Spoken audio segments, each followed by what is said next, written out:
This is an actor's dream right here. It's a dream role. Oh my God. You played 20 different characters in one movie.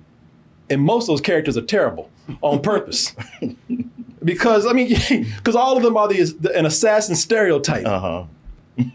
I mean, some of them, if this person walked in, I'd be like, man, you ain't real. Because I'm looking at some of the people that he's playing in this. Like this guy loves doing this. I mean, like right here. Yeah. Like he's playing a British dude looking like Willy Wonka with bad teeth and that damn Willy Wonka Johnny Depp hair right there. Looking like Tilda Swinton. Yeah.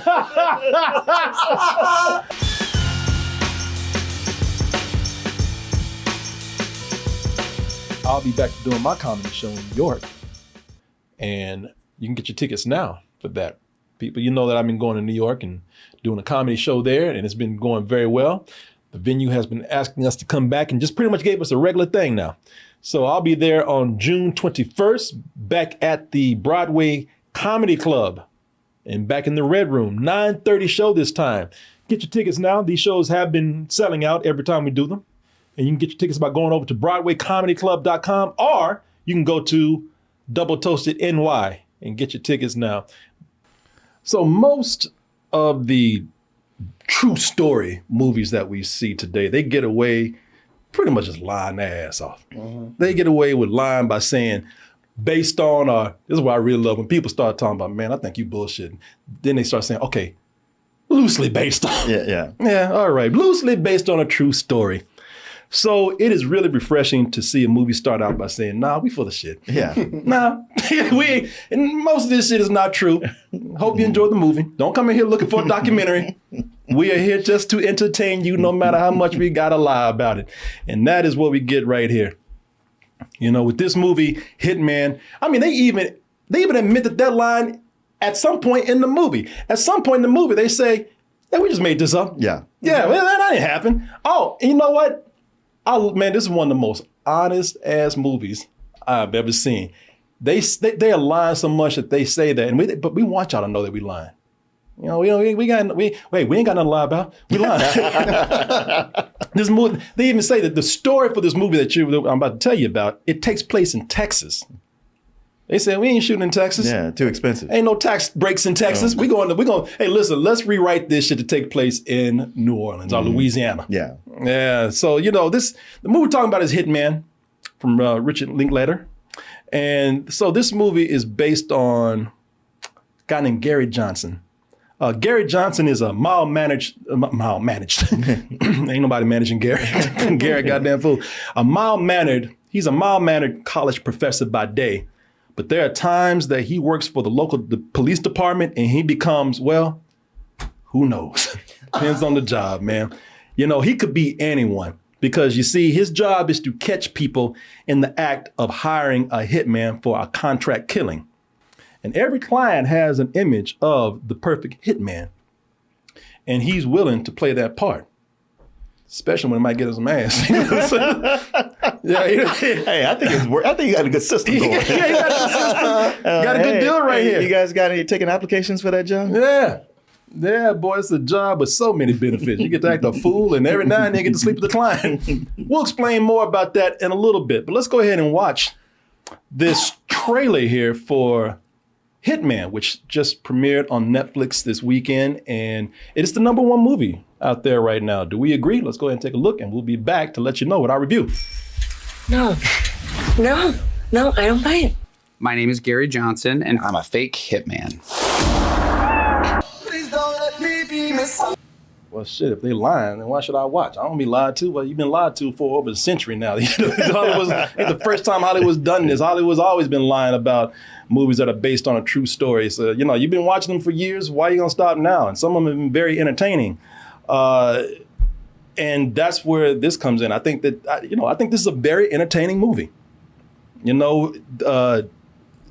This is directed, as I told you, by Richard Linklater.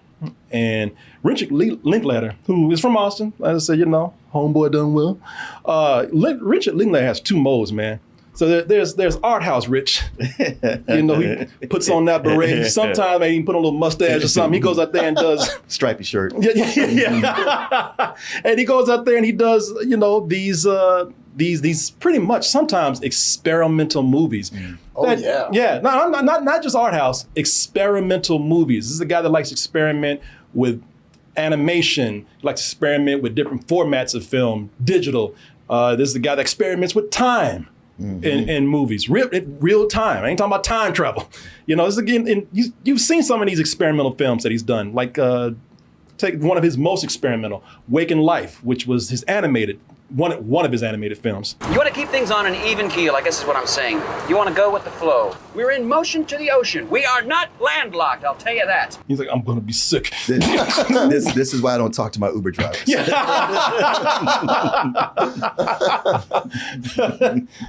Shit, who get the Uber hours like that? I've never seen that before, but it's very reminiscent of another one of his movies that's done in rotoscope. Yeah, Scanner Darkly. Scanner Darkly. That one's with Keanu Reeves. Yeah, and also Robert Downey Jr. Yeah, that's right. Huge cast. That's right. You know, he's got his that was experimental. Then there are art house movies like Before Sunset. I really like this movie, Boyhood. Yeah. Boyhood. Took 12 years to make. 12 years. I just got to show you some of this. If you haven't seen it, really watch Boyhood. It's 12 years where he followed this young boy into pretty much adulthood. We have a new student joining us today. Aiden, welcome to the suck. Have you been partying? A little bit. Just a little bit. I think he's about 11 right there. But nah, man, if you haven't seen it, I think it's an amazing film. It is. I really like that one. Yeah, nothing like it out there. And then there's mainstream Richie. You know, he's the guy that, you know, takes that beret off, cracks open a beer, and makes something that your mama can enjoy. Not that stuff that your mama says, oh, crazy shit. That's what my mama said. You know, it's, you know, and you've seen some of them. And then when they are very mainstream and they're very entertaining. Dewey Finn would have sold his soul for rock and roll, but nobody was buying. You're an embarrassment. You're out. School of Rock. I think that's one of the most rewatchable movies in the world. Yeah, with Jack Black. It's such an entertaining film. I really like it. Yeah, it's been turned into something on off-Broadway, I think. Oh, yeah, yeah. Yeah, no, it's a great film. So, you know, this is why Richie Linklater is one of my favorite directors, man. He's a skillful enough filmmaker and genuine enough to do both, handle both worlds right there and do it both very well. So this movie right here is one of those mainstream Richie Linklater movies. You know, this is the one where he is making this for more of a mass audience out there. You know, I said the movie's lying, but it is telling the story of this guy, Gary Johnson. You know, sticking to the more truthful parts for the first half of the film. And for me, the fun comes in this premise where, you know, it's carried by Glen Powell's performance. Another Austin Knight. Another Austin Knight right here. Heard he's living in Austin again. But this premise of this guy who dresses up like all these different assassins is carried by his performance, man. I think all the actors are great in this. Oh, no, they are. I have a little bit of a bias with that, but I think all the actors, like, they really brought it. Oh, they are. It's just Glen Powell. This is such a great vehicle for him where he gets to play different characters. Yeah. And he's been on the come up. He's almost like the new Ryan Gosling. Handsome, charming, can do comedy. Yeah. But this is really such a great showcase for him. Oh, yeah. Yeah, no, man, this is you're right. Everybody's great in this. Don't get me wrong, but it is his movie. You know, he gets most of the screen time, and he is carrying the movie because he is the premise. You know, he's this cop, a guy that works with the cops, this professor that works with the cops who has to, you know, dress up, or he wants to dress up in all these disguises to capture these people are hiring killers, or they think they're hiring killers. And man, I'm gonna tell you, this is an actor's dream right here. It's a dream role. Oh, my God. You played 20 different characters in one movie, and most of those characters are terrible on purpose. Because all of them are an assassin stereotype. I mean, some of them, if this person walked in, I'd be like, man, you ain't real. Because I'm looking at some of the people that he's playing in this. Like this guy loves doing this. Like he almost discovered. It's like he discovered his his dream of acting by doing this. I mean, like right here, like he's playing a British dude looking like Willy Wonka with bad teeth and that damn Willy Wonka Johnny Depp hair right there, looking like Tilda Swinton. Yeah, that's what I've been like. Make it no, he shows up looking like damn Boris and Natasha at one part. Dude shows up with a scar, the black hair. They're all pretty much stereotypes. And sometimes his acting is not very good. Like the British dude is done with bad teeth. But Glen Powell's having a great time with these, man. Well, I love through all these different, characters of hitmen, he keeps saying over and over, hitmen do not exist. Yeah. I know people think that's a thing. It's actually not a thing. No, it is not. He's like, and he even says, look, you don't want to hear it. You don't even believe me. You're going to try to get one day. And you'll see. Like this clip right here. So a lot of the fun with this movie is not only watching Glen Powell do all these characters, but it's anticipating what costume he's going to be cosplaying in next. Because it's not only where, it was where he was like disguised in these different stereotypes, but he also had to appeal to the client. So like you were some redneck dude, you had to be the redneck assassin. You can't blame someone for taking the law in their own hands. That's what I'm talking about right there. See, that's gonna be one of y'all out there trying to get hit, man. End up finding out they ain't real. Matthew McConaughey called up Richard Linklater and was like, Rick, what, you couldn't call me for this one? Hell no. Shit, you had your time. I'm on the come up. Shit, you got your money. Yeah, I really have fun watching that with him. Although, and again, you got to understand this is a movie, because sometimes my man, listen, the way he went so far to have these fake teeth and the wigs and everything. I said, man, this is a Hollywood makeup job right here now. Yeah. Come on now.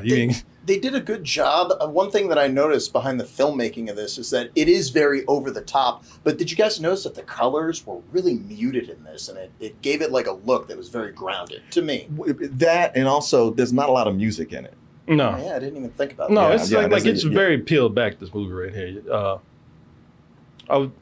Because I think with this movie, man, as I'm talking about how entertaining it is, and I'm looking at all these. Like I said, it's fun watching him play all these different hitmen. It's like if there's one reason to watch, it's because of that. They're all silly. Just to let you know, they're all ridiculous, and they mean to play it up like that. The only good normal one is your boy Ron.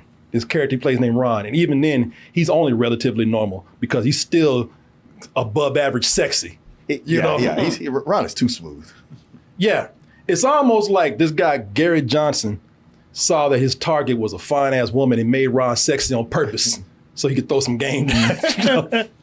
And I'll tell you, that's a critique of mine with this film, because look, we're talking about Glen Powell.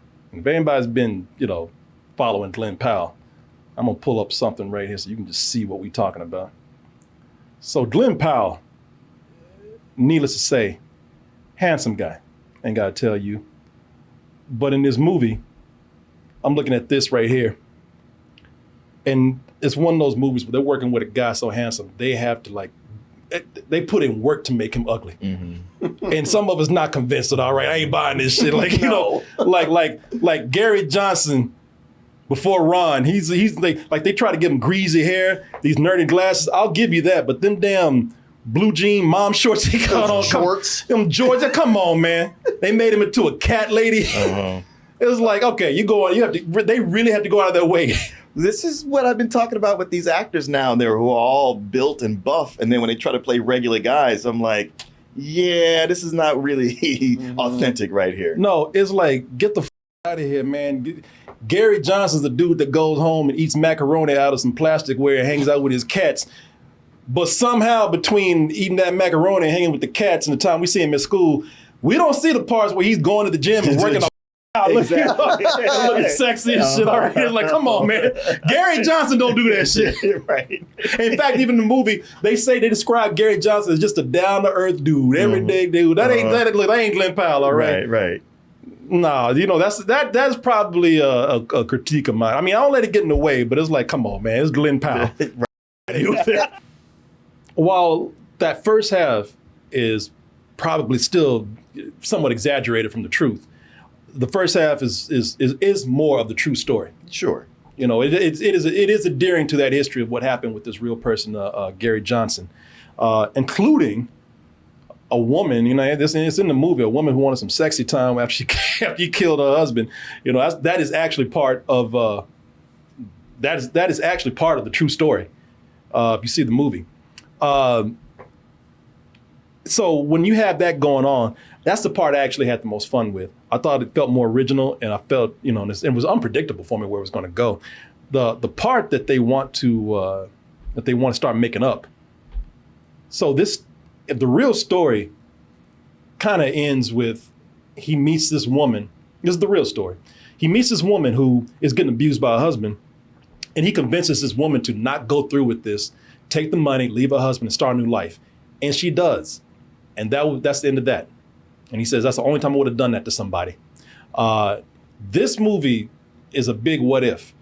It's what if they had actually stayed in contact. Not only stayed in contact, but became a couple. Got into a relationship, a very steamy, sexual, hot relationship, complete with cosplay and ass and all that kind of stuff right there. So, when we got to that part, it starts to turn into like this film noir type plot. And while the first half felt fresh to me, it was the second half, and I'm not even complaining that much. I'm just going to say that it was full of these familiar beats, and it was too broad to be convincing to me, which they are kind of self-aware of, but it took me a while to really go with it because I really enjoyed the first half so much. Now, I'm not saying I didn't enjoy the second half. It's still fun all the way through. I'm just saying, I really like the concept of true story before we got into this whole, made up story. Because it feels like exactly what they're doing, making up shit. And that's fine. That's fine. It's for a lot of people, they're going to like that. That was just more of a critical point for me because I was not having as much fun with that part as much as the first, but I still had a good time. You took the words exactly out of my mouth. Like everything you said. You made me want to eat a chip. No, but everything you said, I'm 100% there with you. Like the first half, really liked it, and then the second half, although it does have some unpredictable moments to it, like kind of like you eating those chips again, but it did play out in a way I was like, man, I wish that this would have gone in a different direction because it exactly like you said, it plays out in a way that is kind of typical for things like this. I like this combination. I also like that it's film noir that mostly happens in the daytime. And it's got such a light comedic tone that it doesn't, like the comedy seemed to always be there to where it didn't get too heavy. But there was that sense of suspense like, oh shit, what you gonna do? How's this gonna play? And as much as it's familiar, there's still that feeling of wiggle room, like this could still go some places. And it's not all set like, well, now this happens, now this happens. It's like, oh, okay. But by the end, I was like, you know what? This was a thoroughly entertaining movie that really kind of knew what it was. It played on a bunch of different genres and pops you out in a place where you're like, I was really had a good time watching that. Yeah. The film noir part, the mystery part, or, the darker turn the movie takes didn't work for me as well, but I still think it works. Only for a few things. So Glen Powell, of course, is great through this whole thing, but I think the relationship between him and Audrey Arjona, is that her? I wonder if that's pronounced Arjona. Audrey Arjona. Since she's Latina? Yeah, I think her and Powell have great chemistry. It's kind of chemistry that has to be good enough to where, they need to be flirting before they just jump right into it so that you can believe in the very intense sex scenes they have in here. This movie's steamy. Yeah. It's been a while since I've seen something like this. They leaving their ass on everything in the room. I was surprised. This was totally different than I was expecting. Like you watch the trailer and it's like, oh, this is actually kind of like a romantic comedy. Yeah, no, it is. It is. And it works because of their chemistry. No, I have fun with this, man. I would say that, I'd be fine watching this in a movie theater. I would have a lot of fun watching this in a movie theater. You hit on something early that I think is very important here. You said they muted the colors or something. I don't know if they muted the colors. I don't think this is just more low-key filmmaking.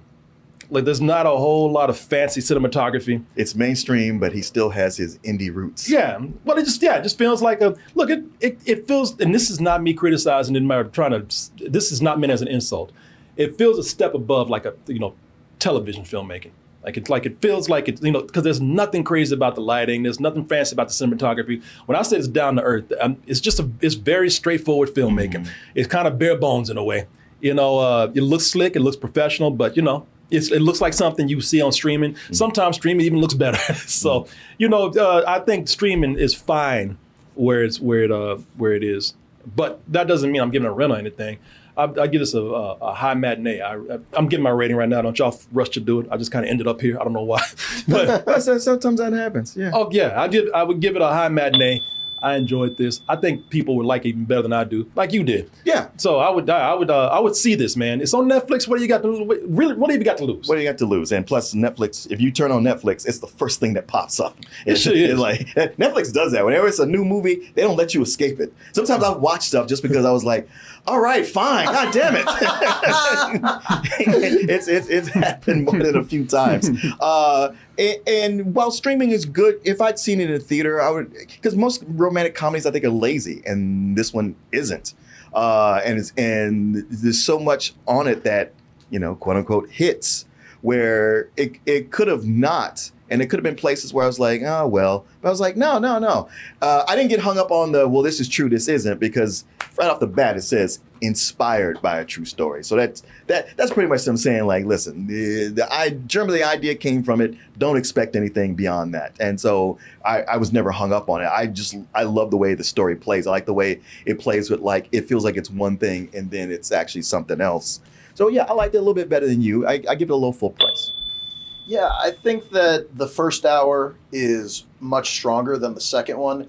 And I think what held this movie up for me, and I mentioned that I had a bias, I really think that these actors bring it. And one of them, the guy who plays Phil, his name is Sanjay Rao. This is like one of his first movies, and he's a guy who I met at the Hollywood Haha. Oh, you know, right on. so like seeing him get his comeuppance, I couldn't help but like kind of be excited. It's like, I remember when that guy was no one like me, So like it was cool to see him. You say my name, Julie? Yeah. Yeah, and I was hitting him up, and I've been talking to him recently because he was in another short film that I saw at a festival. But I think that he blended in with all these seasoned actors. Sure. And I just loved watching all of them just play in this world. And I think that they're what really made this movie for me. I'd give it a matinee, just a solid matinee. Just definitely watch it on Netflix. Yeah. It's worth your time.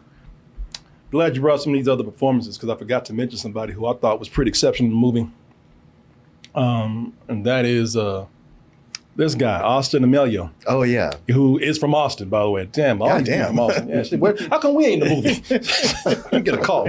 No, this guy, Austin Amelio, is very good.